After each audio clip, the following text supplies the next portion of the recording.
লীলা পার্ষদ ফণীবাবু ঠাকুরকে বললেন, নাম করতে বসলে মন বিভিন্ন স্থানে ও বিভিন্ন জায়গায় ঘুরে বেড়ায়, নাম আর হয় না।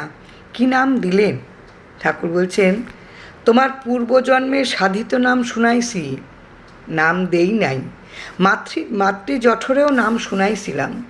প্রকৃতির রাজ্যে আইসা নাম ভুইল্লা গেছেও, পুনরায় নাম স্মরণ করাইয়া দিছি।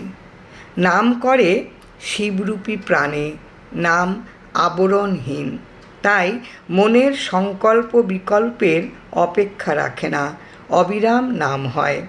নাম শুনতে মন লাগে না, মন যেইখানে ইচ্ছা ঘুরে বেড়াক। তুমি নাম শোনার জন্য চেষ্টা করবা, মনের দিকে লক্ষ্য রাখবা না, লক্ষ্য রাখবা নামের দিকে। মনের গতি তো চিরচঞ্চল, যত চঞ্চল হোক আর যেখানেই যাওক না কেন, ফিরা আবার নিজের জায়গায় আইব। ফিরা আইসা তুমি যেমন নাম শুনছ, মনও সেই নাম শুনতে পাইব।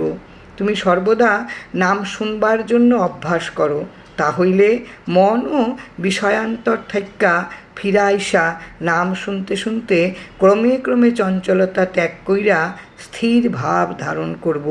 তখন মন প্রাণের সঙ্গে যুক্ত হইয়া মঞ্জুরি হইয়া যাইব, ধ্যানের উদয় হইব। ঠাকুর ধ্যান বলে কাকে? তৎময় হওয়াকে ধ্যান বলে। তৎময় কি কিছুই তো বুঝতে পারছি না। ঠাকুর বলছেন, তৎ হলো প্রাণ আর ময় হলো মিশা, একাকার হইয়া যাওয়া। মন ও মনের বিষয়গুলি এবং বুদ্ধি অহংকার প্রাণের সঙ্গে মিশা যাওয়ার নাম হইল তন্ময়তা।